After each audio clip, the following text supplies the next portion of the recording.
एक गांव में सोहन नाम का लकड़हारा रहता था। वो जंगल से लकड़ियां काटकर शहर में बेचकर गुजारा करता था।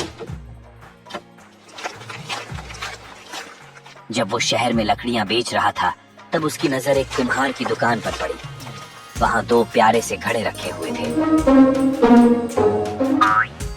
सोहन ने सोचा, इन दोनों को ले जाकर मैं नदी से ज्यादा पानी ला सकता हूँ।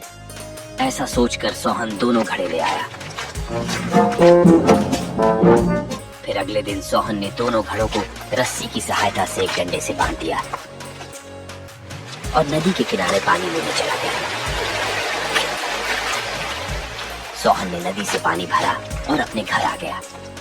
घर पहुंचते सोहन ने देखा कि एक घड़े में पानी आधा था, जबकि दूसरे घड़े में पूरा पानी था।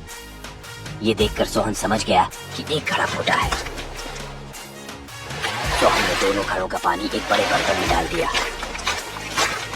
उसके बाद भी सोहन अगले दिन दोनों घड़ों को लेकर नदी पर गया और आकर उनका पानी बड़े बर्तन में डाल दिया। सोहन के जाने के बाद टूटा घड़ा सही घड़े से बोलता है, मैं किसी काम का नहीं हूँ। मैं रोज आधा पानी रास्ते में गिरा देता हूँ, फिर भी मालिक मुझे रोज नदी पर ले जाते हैं। सही घड़े ने बोला, तुम किसी काम के नहीं हो।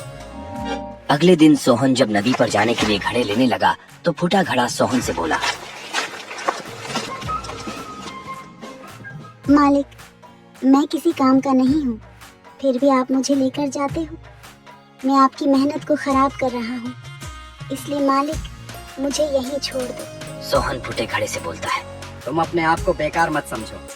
तुम मेरे साथ चलो और रास्ते के फूलों को देखो, उससे तुम्हारा मन ठीक हो जाएगा। फूटा घड़ा मान गया और सोहन दोनों घड़ों को लेकर नदी से पानी लेने चला गया। आते समय फूटे घड़े ने रास्ते के फूलों को देखा तो उसको बहुत अच्छा लगा, लेकिन जैसे ही घर पहुंचकर उसने अपने अंदर आधा पानी देखा तो वो फिर से दुखी हो गया। सोहन ने फूटे घड़े को बताया, तुम बेकार नहीं हो, तुम भी बड़े काम के हो। जब मुझे पता चला कि तुम फूटे हुए हो तो मैंने फूलों के बीज लाकर रास्ते में बो दिए। तुमने जो रास्ते में आते समय फूल देखे वो सब तुम्हारे पानी से उगे हुए फूल हैं।